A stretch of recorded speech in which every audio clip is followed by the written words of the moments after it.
Hi, welcome to the first episode of Akasha Talks with Lance Baker. Obviously, that's me. Thanks for joining us. This first episode is just a solo show of me talking to you, filling you in on a little bit about what this podcast is going to be about, who I am, how I got to this point, what I hope to achieve with this show, and what I hope you're going to get out of it, and a little bit about the first 10 episodes, because this is the 10th one I've recorded, but it's going to be the first one you hear. So Akasha Talks is all about consciousness and energy. The name itself, Akasha, is one of the earliest names I could find that describes that universal life force energy. Most people know it as chi, prana. In reiki I use it, and it's called ki.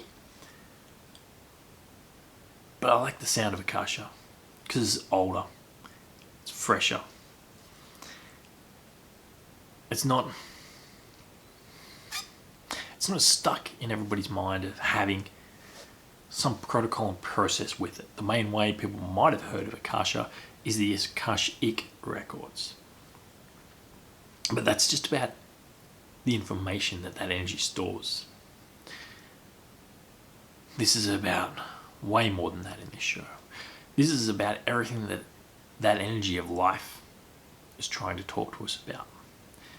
Everything, the ways we can interact with that, and how to get the most out of our lives. How you can get the most out of your life at home, and if you're a therapist, of how to get the most out of your clients' lives for them into their future. So with this, I'm going to be talking to the best minds I know of who've had a skilled history with working with people therapeutically, using different things like energy healing, like reiki, things like that. Also hypnotherapists, psychologists, meditators, all different kinds of healing arts, of different ways that we can work with that magic of the universe to create a better life here now, to get the most out of what amazing opportunity we have here on this world today. So if it's about consciousness, if it's about healing, I'm interested in finding a way to deliver that to you. So who am I?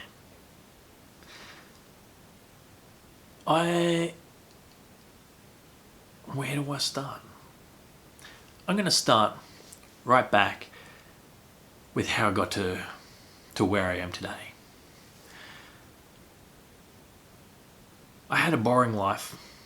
I was managing, back then I was selling TVs and things like that in a local little electronics store called Retrovision. And I had these migraines for as long as I could remember, on and off, probably about once a month. I'd be interested to know if they linked up to moon cycles nowadays, but I have no idea. I just know roughly about once a month I had these migraines. I'd take some aspirin, they'd be a little bit lighter or they'd go away. Then one day, my left ear just feels like it needs to pop. Doesn't. And it doesn't, and it doesn't. I have a bit of equilibrium imbalance and find it hard to walk down a hallway and get a bit of vertigo.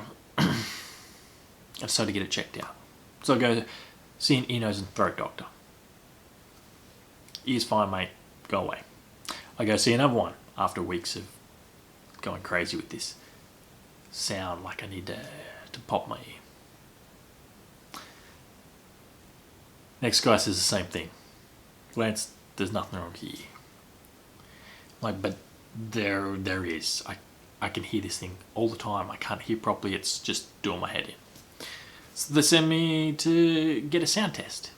So I've got these headphones on. There's a little sound in this here. There's a little sound in this here. left to right, left to right, left to right. And I just got to press a button every time there's a sound. Beep, beep, beep, beep, beep, beep. I heard all the sounds, mate. But I know the ones in this ear didn't sound as clear as the ones in this ear. But I still heard everything, so they said I had 20/20 hearing. Nothing wrong with your ear. Okay, fine. So I go see another guy. This one, he decides to check out what's actually happening in my head. So he orders an MRI scan. So they put me in the machine. Zap, just one more. Zap, just one more. They say just one more about 10 times before they're finished. But they get all their scans. I go back to the doctor. He puts these scans up on the wall. I'll link a YouTube video in the end of this so you can actually look at these yourself and see what was inside my head. And there's this big, bright blue blob. It's the size of my fist. It's 8 by 8 by 6.5 centimeters on the report. There's right here on my left temporal lobe, squishing all the rest of my brain out. My midline of my brain was over the side. And so he's an ear, nose and throat doctor. He taps on that bright, big blue spot. It says, look, Lance, I'm an ear, nose and throat guy. I deal with those things. But I am a doctor. Tap, tap. I know that's not meant to be there. You should go see a doctor again and get a referral to a neurosurgeon who's going to understand what that means. So away I go and do that. I speak to one doctor. He tells me to leave it alone. Go on with your life. Now this sound had been bugging me for close to 6 months at this stage, maybe 9. It was doing my head in. I was really stressed and on edge. And now I knew what all these migraines were that I'd been having. I read a bunch of scary things about this thing, this arachnoid cyst that was in my head. And I think I don't want to do nothing. I'm gonna get another opinion. So I go away. My doctor, he knows this fantastic neurosurgeon that he went to school with or met somewhere, I forget where. Dr. Charlie Tia. I look him up. He's got a very, very, very good record. Top guy. So I go along. I meet Charlie. Tells me it's easy work. I can fix all that. Simple. Done. So I book in. And I booked in for August 5th. Now, you're hearing this show today.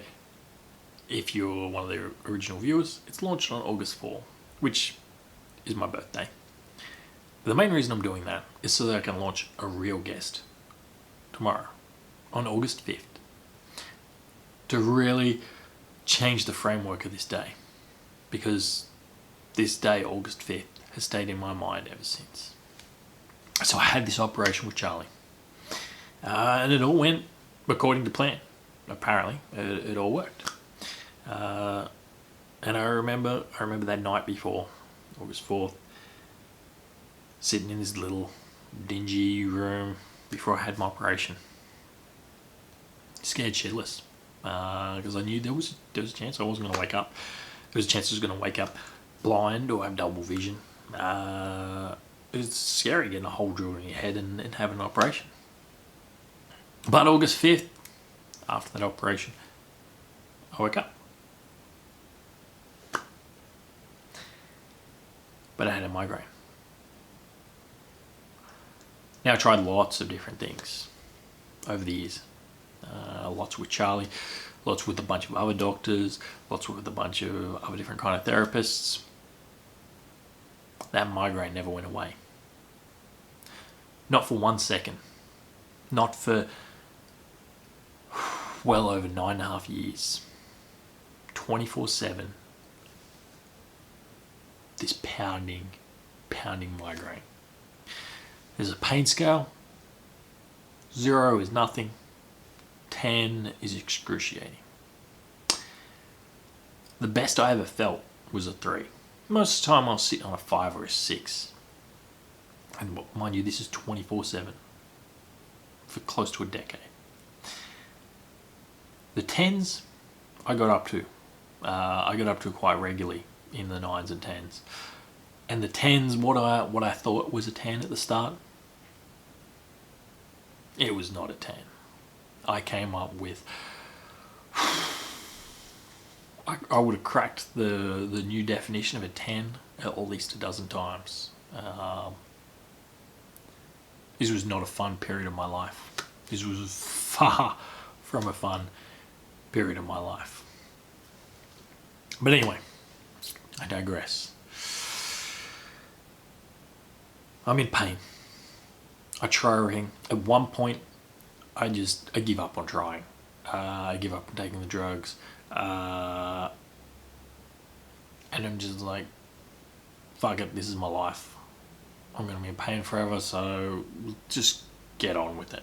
Stop taking the drugs to dull the pain, because they barely do anything. They drop me down 1 or 2 on the pain scale. They're going to kill my liver, and I'm going to have these other problems with my liver. So let's just get rid of it. And so if things got to an 8, I'd take something. Otherwise, no, just deal with it. And I did. And quite honestly, most people in my life had no idea. I put on a really, really good mask. And I get out there and do it. Do my job. Worked full time the whole time. I had sick days up my sleeve quite often. I would only take a sick day if I was in the 9 or 10s. But I'd do my job. I'd come home. I'd just lay on the floor and feel like shit for a couple of hours. Sometimes I'd have enough energy to lay on the lounge and just watch TV and zone out. I feel sorry for my wife at the time. I was not an enjoyable person to be around. It was boring. I was a waste of space, really. I made money. I had some fun with some friends occasionally, but I was nothing of the man I am today, because I was in pain all the time. Partway through this, I developed a lot of anger and a lot of hatred against the universe, against God. I was just angry. I was also very, very angry at Charlie Teo, because he told me how easy this operation would be, and it was not. Now, I'm a therapist. I understand. You can't always get successes, and what might seem really easy, sometimes shit just happens. But I was angry at him. I haven't extended an invitation for him to come on the show, and I would have loved to have had him as one of the first guests, but he's been through some other things with the press at the moment, so he's just having some time off from press. But he is on my wish list to have on here, because I'm no longer angry with him, at him. I understand. I know he tried his best. He did his thing. It didn't work. And I was angry because my life was hell for close to 10 years. But that hell led me to where I am today, where I'm happy, where I'm joyful, where I'm living a life with purpose and helping others in their lives. But so I was at this point where I just hated on everything, did nothing. So by the time my birthday comes around, when it had marked the next day being 9 years, it's my 33rd birthday. Had a party, and I made a declaration to myself. I'm not going to just put up with this. This is my year. This year I'm going to make a dent in this. I'm going to find a way to be able to get something out of life again. Now, I did not expect I would find a cure. But I did. So the first thing I did was a pain psychologist. Didn't get anywhere. But I'd done some reading and I'd seen about meditation. Now, I'd lied to myself and I'd told myself that I'd meditated before and it just didn't work for me. But I'd listened to guided meditations. That was my meditation. That was as much as I'd done of meditation. Now, guided meditations, they don't work for everybody. And those that do, they've got to speak your language. The language of my imagination is not visual. And the guided meditations I'd tried out earlier on were visual. They were like, see this, experience this vision, imagine yourself doing this. And they were using very visual words. Now I can close my eyes and I can imagine all I like. I cannot see anything unless I get to a really, really deep level. And that's still today with a lot of meditation practice. I'm not a visual person, but I am kinesthetic. I am auditory. I do have other ways of imagining. So now, if I listen to a guided thing, I'll listen to something based on that. More often than not, though, I'm going to do a mindfulness or a single pointed or a 0 point fixation meditation. But so I tried it. Discounted it because they weren't right for me. But that was the first thing I tried again in an alternative allied therapist sort of approach to the solution I had. Now, I tried a couple of other things. And I did say, no matter how weird it was, I'd do it. I made that declaration to myself. So I came across flotation tanks. It was a little YouTube clip from Joe Rogan where he's talking about float tanks. And I was like, oh, I remember that. I seen a Simpsons episode. Had that in it. I'd seen that old movie, Altered States. And I'm not sure if there was some TV show. I can't even remember the name. Who knows? But I'd heard of them. And it sounded interesting. It sounded fun. I was like, well, that's a curious, different way of meditating. I'm going to give it a crack. So I did. I didn't get around to this till about December. I think it was the beginning of December I tried it out. So I tried that out. And it helped. It didn't solve my problems, but it certainly helped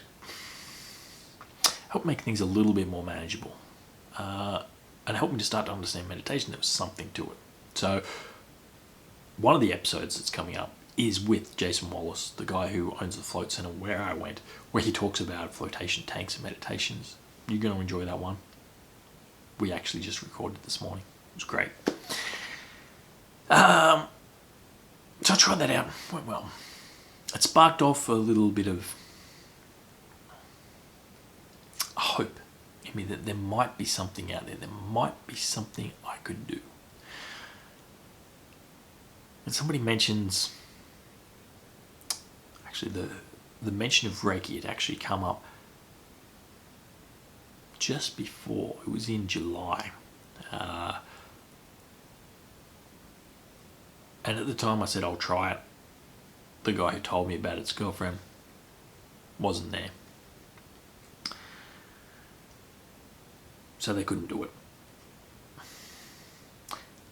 And I had the intention of following through on that, but I don't really have the intention of following through on that.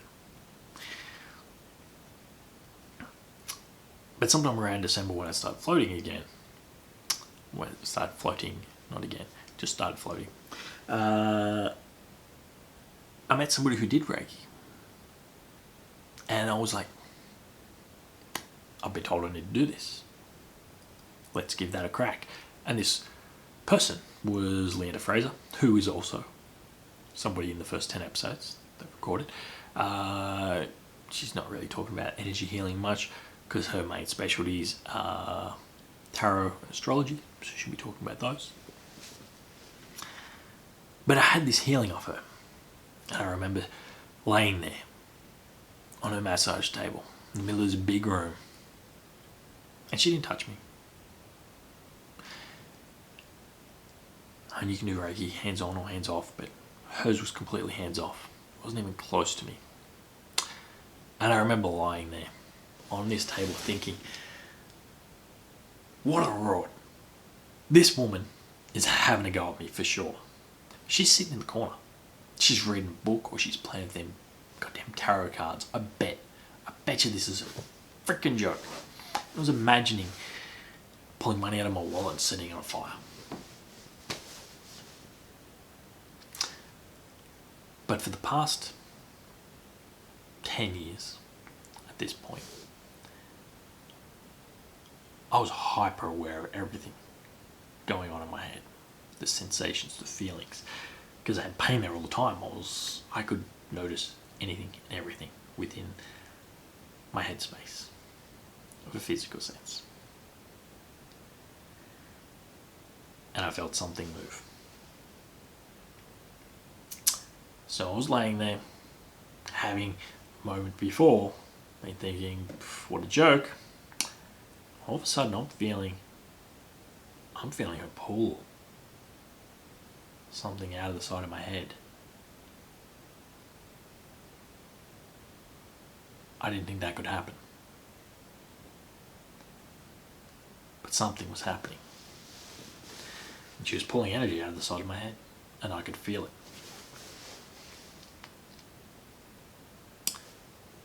So I was curious. Still didn't know how well this thing was working. So I paid her money. I went home. I slept a little bit better that night than normal. And this time I was sitting, I think, around a 5, 6 on the pain scale for pretty much a month. And I dropped to just below a 4. Just below a 5, I mean. To like a 4.5, roughly, I think it was, from my memory. I was like, yeah. I don't know whether it was that Reiki or the fact that I had a good night's sleep, but either way something happened. So away I go, I send her a message, I'll book in next Thursday, I'll see you there. So I go back. I went a few times, so probably 3 or 4 times. I didn't drop below a 3 on the pain scale, but I could notice a little bit of difference each time. And I was maintaining this a little bit more. I was popping back up, but not near as much. And so here I am, I've floated a few times, done Reiki a few times. Thursday night, I have a dream I'm doing Reiki. I've had my eyes closed the whole time she's been doing it, so I've got no idea what Reiki looks like. But I'm apparently doing it. I remember this, I'll come back to this one. But then, the Friday night. Actually no, scratch that. The dream was Wednesday night. This is Thursday night. Thursday night I'm Googling, very late, this is like midnight. Meditation class, Newcastle, this Saturday. There's no meditation classes that come up. Nothing about meditation in Newcastle comes up. Now it doesn't matter if you add in this weekend or this Saturday or whatever. Regardless, people like myself, the Buddha Center and other random meditation facilitators are going to come up when you type in meditation in Newcastle. It'll just put a line through there this Saturday. Nothing like that come up. Things about the UK came up, but not about meditation. But the top thing was a Reiki class. This Saturday. It wasn't in Newcastle, but it was on a farm 40 minutes away. So I sent him a message. Got a spot for me. Friday night. 9:30, 10 o'clock. They respond to that email. Yes, they do have a spot.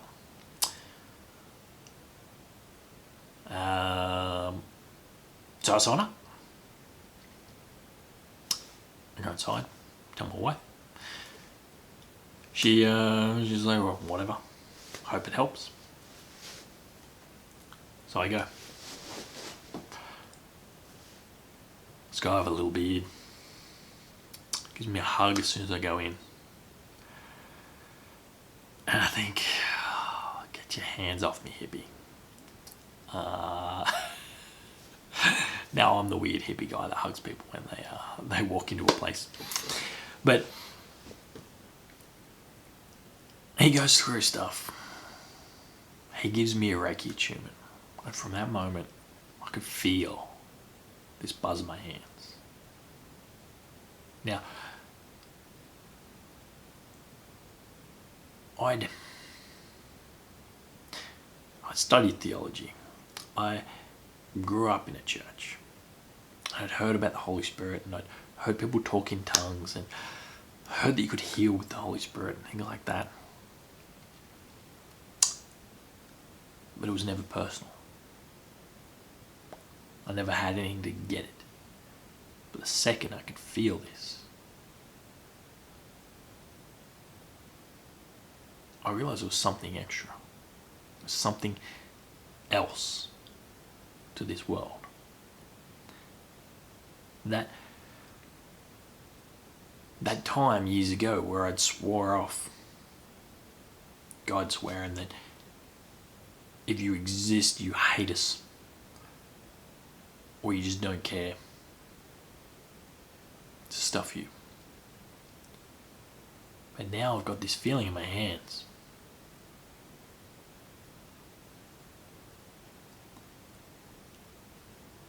I'm like, maybe there's something extra. And so I go away. And I do some practice. Now, I'd only done this course, this Reiki class, to top myself up in between the sessions with Leander. I didn't expect a great result. I'm not a Reiki master, for my words. So I was just going to top up in between seeing her.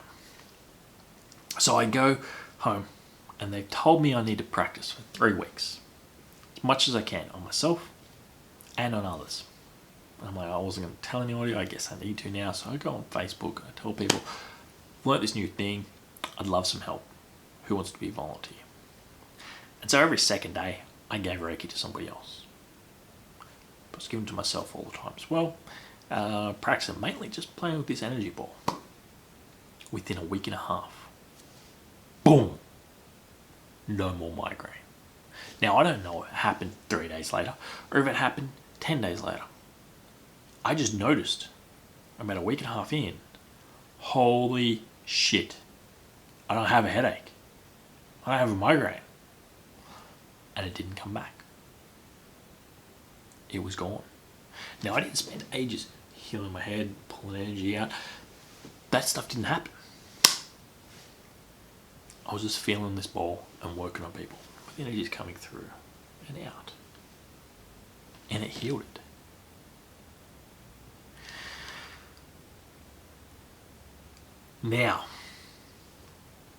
Now this has my attention. Now this feeling in between my hands has my full attention. The biggest struggle I'd had for the last 9.5 years has just gone. From little to no effort. Okay, we ran out of batteries there. Had a quick pause. Now I'm back. So, I've gone 9.5 years with this migraine, 24/7, pounding away. All of a sudden, within a week and a half of learning Reiki, that's not there. And in that week and a half, this feeling between my hands is growing stronger and stronger. And I can feel more and more of this magnetic pulse between my hands. So it has my full attention. I'm interested. I'm using it more and more each and every day to see how I can expand it, see what else could happen with it. I signed up for Reiki 2 to go a little bit deeper, learn how to do distance healing and learn more about the chakras. And so I start exploring more and things get stronger and stronger with the feeling of this energy. I start sensing more and more things that I didn't know were possible, of feeling things outside of my body. So my life started to get a little strange. Life changed a lot in that next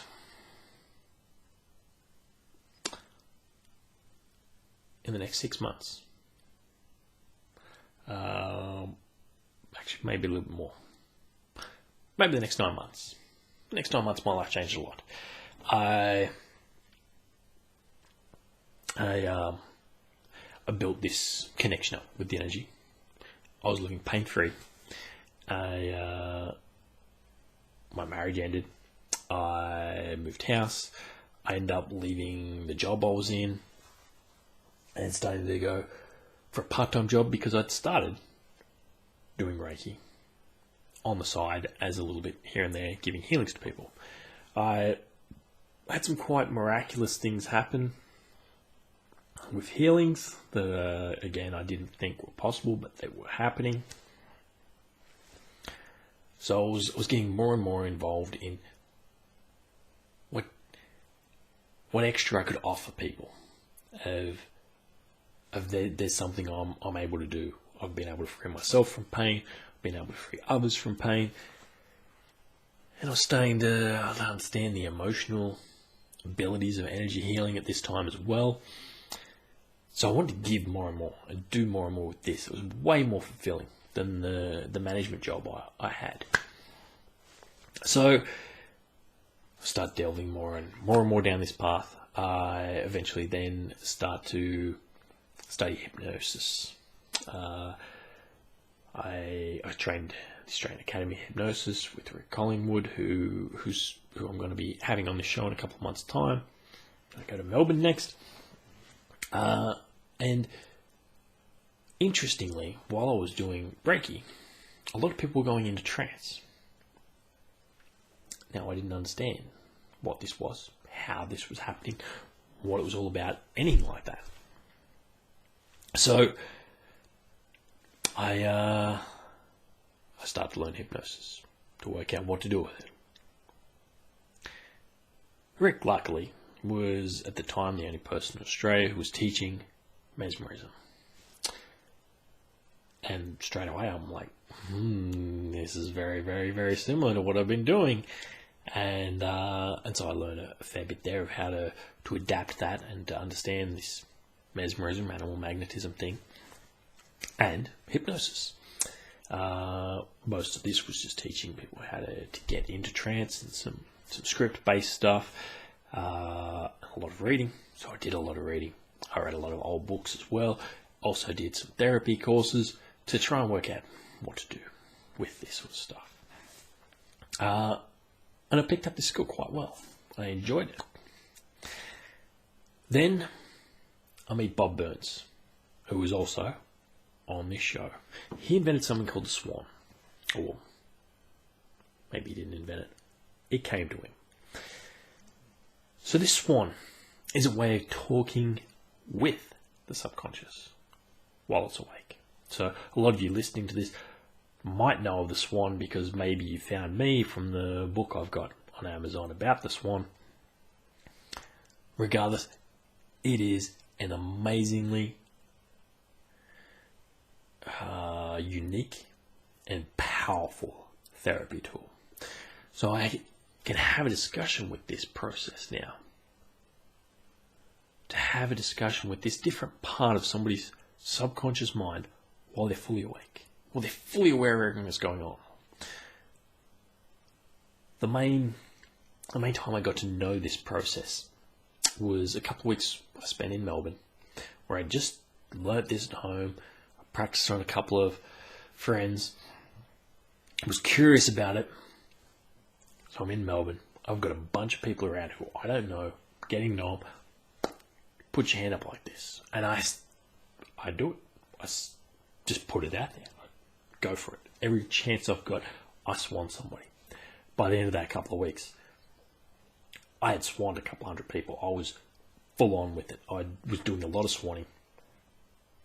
I was starting to understand how diverse the subconscious is. With a lot of people, it's like you've got 4 or 5 different people in your head, and understood parts therapy and the different approaches that are there with that, and how intelligent and powerful the subconscious is in the background.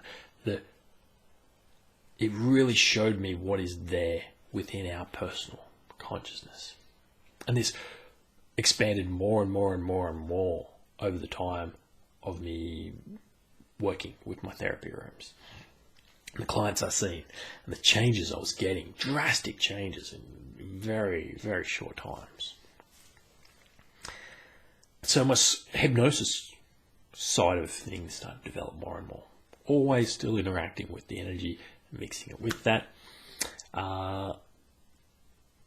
So actually before then, I'd done Reiki to the Reiki Master level. Things expanded quite a lot more again. And I'm living in the energy every day. I'm feeling around me all the time. More and more things are happening. More and more things are making me question what I thought consciousness was. And my life was getting more and more enjoyable. Things were going my way for once, rather than the near decade of constant agonizing pain. Now I'm having fun. Now I'm feeling great. Now I've got energy, vitality again.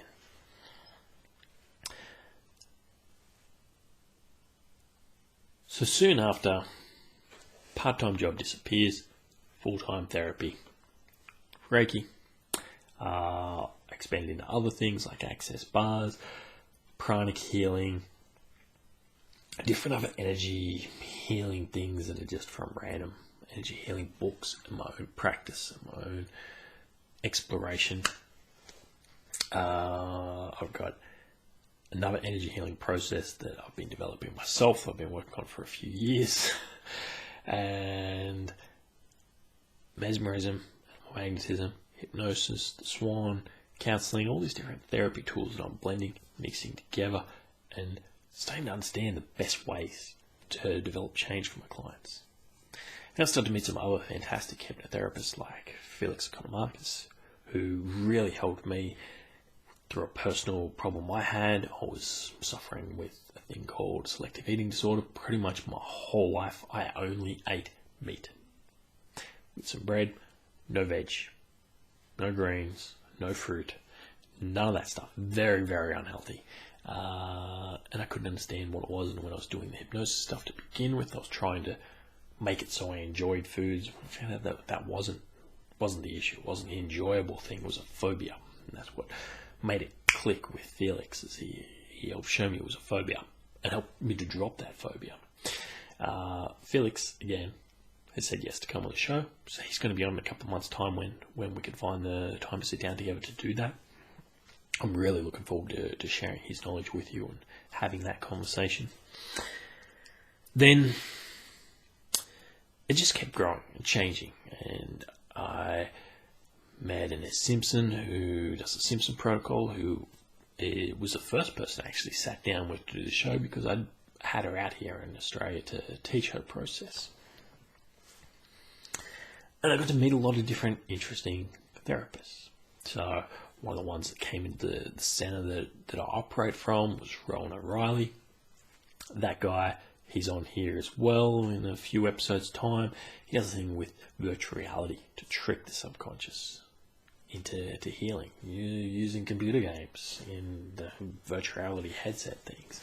It's amazing. It's great. I'm getting sidetracked anyway, talking about the guests, because they are incredibly important. But this is me introducing myself to you. So more and more, I'm developing my therapy tools. I'm creating change for people. More and more my practice starts to change into dealing with anxieties and breaking freedom from that nagging voice inside people's head that's just causing them absolute pain and suffering. Still dealing a lot with the energy. Running regular meditations, doing all sorts of things to build a community and to have people be able to find some new friends, as well as get therapy, as well as understand energy, as well as learn a lot of self-healing tools. I run classes constantly on Reiki. I run them once a month because I want to build people up to have this self-healing tool that saved my life. I want everybody else to have that. So monthly I've got these classes on.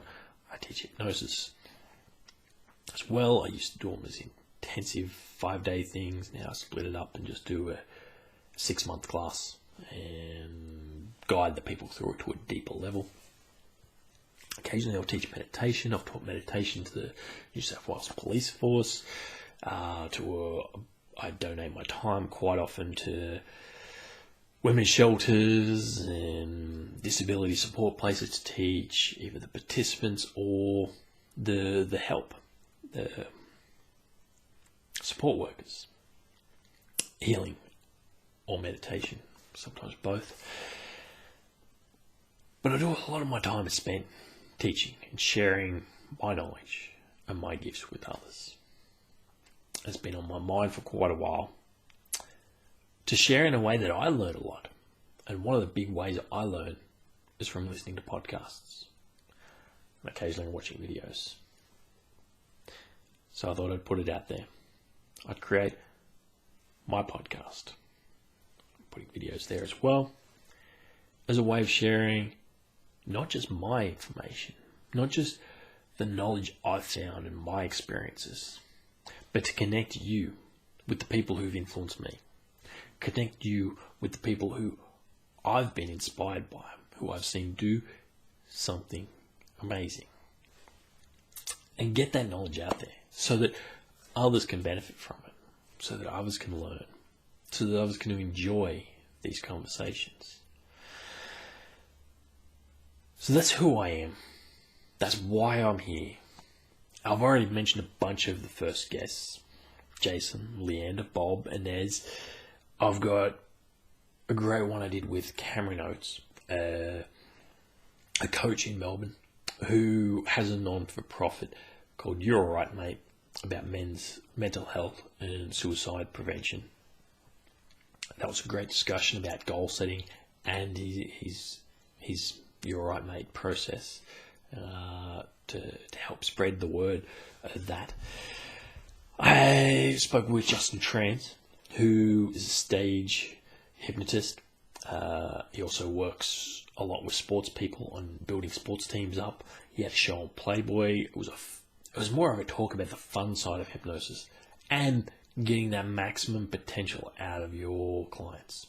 So it's a great one there for the therapists out there or the people that love a bit of enjoyable stage sort of stuff. I spoke with Oscar de Sousa, who I've known for quite a while. He runs a practice out of the Spirit Energy Centre in Gosford. I recently had him at my centre to run an empath therapist course.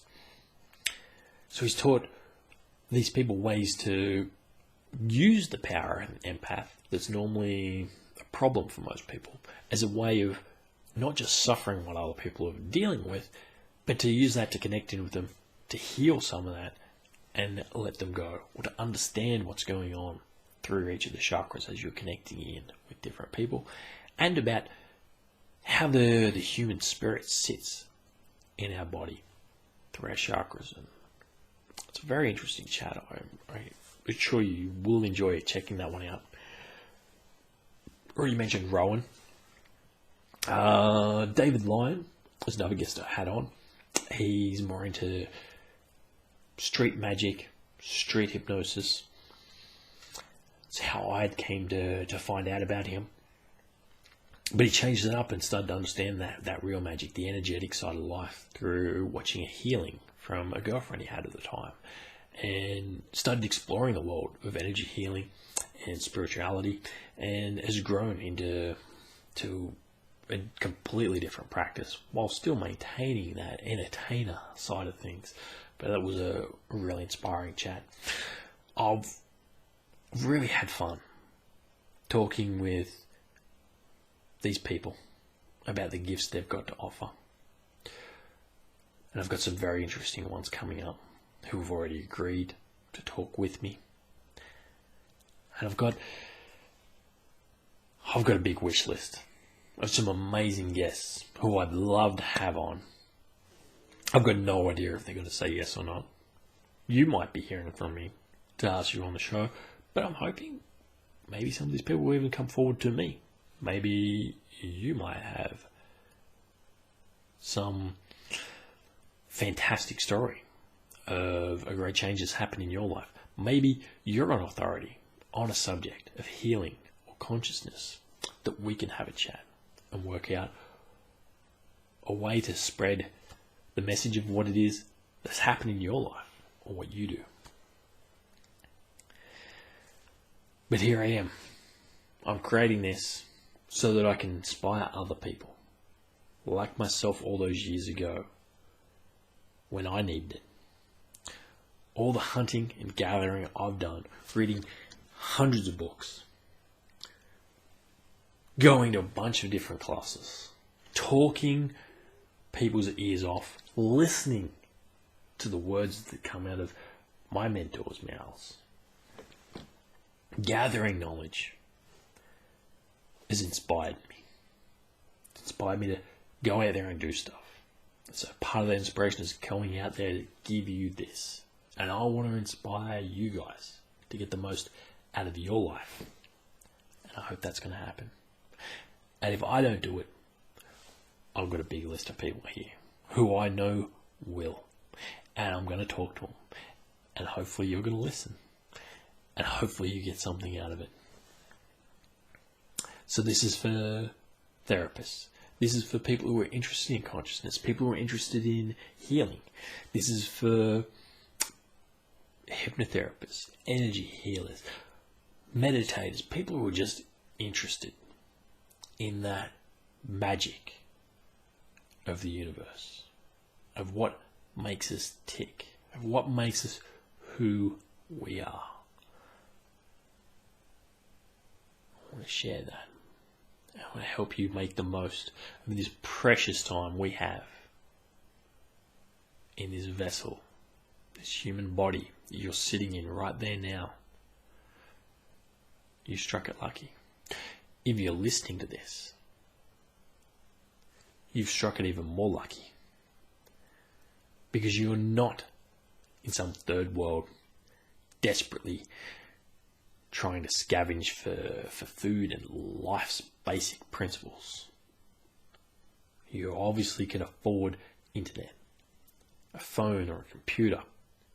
You're already in an amazing position to have a great life. Maybe you've been through trauma. Maybe you've been through pain. Maybe you've had a real shitty thing happen in your life, like I did. With that migraine for close to a decade, 24/7. But there's hope out there. There's a way you can grab your life back. Now, I might not know what it is. Maybe one of my guests will. But maybe none of us do. But that starts the snowball rolling down the hill that turns into an avalanche of your healing. Maybe this is the start of an amazing journey for you. So I'd love for you to subscribe on whatever podcatcher it is you're listening to, or YouTube, or Facebook, or whatever avenue you found this. I'd love for you to subscribe and give it a chance. Have a listen. I'm going to throw these first 10 out in pretty much random order of who was delivered when, because I've changed and evolved along the way. So some of them are going to be better than others of my participation in it. And I've seen that growth over just 9 interviews. So I know that's going to change into the future as well. So I ask for your blessing to bear with me as I find my pace, my ground, and my voice. And I encourage you to reach out with your feedback, positive or negative, so that I can fine tune what this is of what I do. But I encourage you to stick with me on this journey, to see what you can get out of it, to give it a good effort of trying. And if you enjoy it, please share it with others. I'm doing this for you guys to get the most out of your life. Now, so far I've found out it has been a little bit of a costly journey of both time and money. It's took a lot more time than I expected. I was like, an hour a week, I can do that easy. It's taken a lot more than an hour a week. And equipment and hosting fees have cost more than nothing. So I do have a Patreon site. You can gift if you like. Definitely don't feel you need to. I also do have a clinic. If you're in the Newcastle area, feel free to give me a call, send me an email, whatever, to book in for a session. If you're not local, I also do sessions over Skype or Zoom or whatever sort of video platform it is your choice. So I'm open to that too. If you just want to have a chat and are curious about some of the things on this, please, you can send me an email, find me on Facebook, send me a message, whatever you like. I'd love to engage. So thank you so much for your time with checking out this first episode. And I look forward to hearing from you. I look forward to seeing you like and share this around. Let's see where this journey takes us. Thank you for your time. This is Akasha Talks with Lance Baker.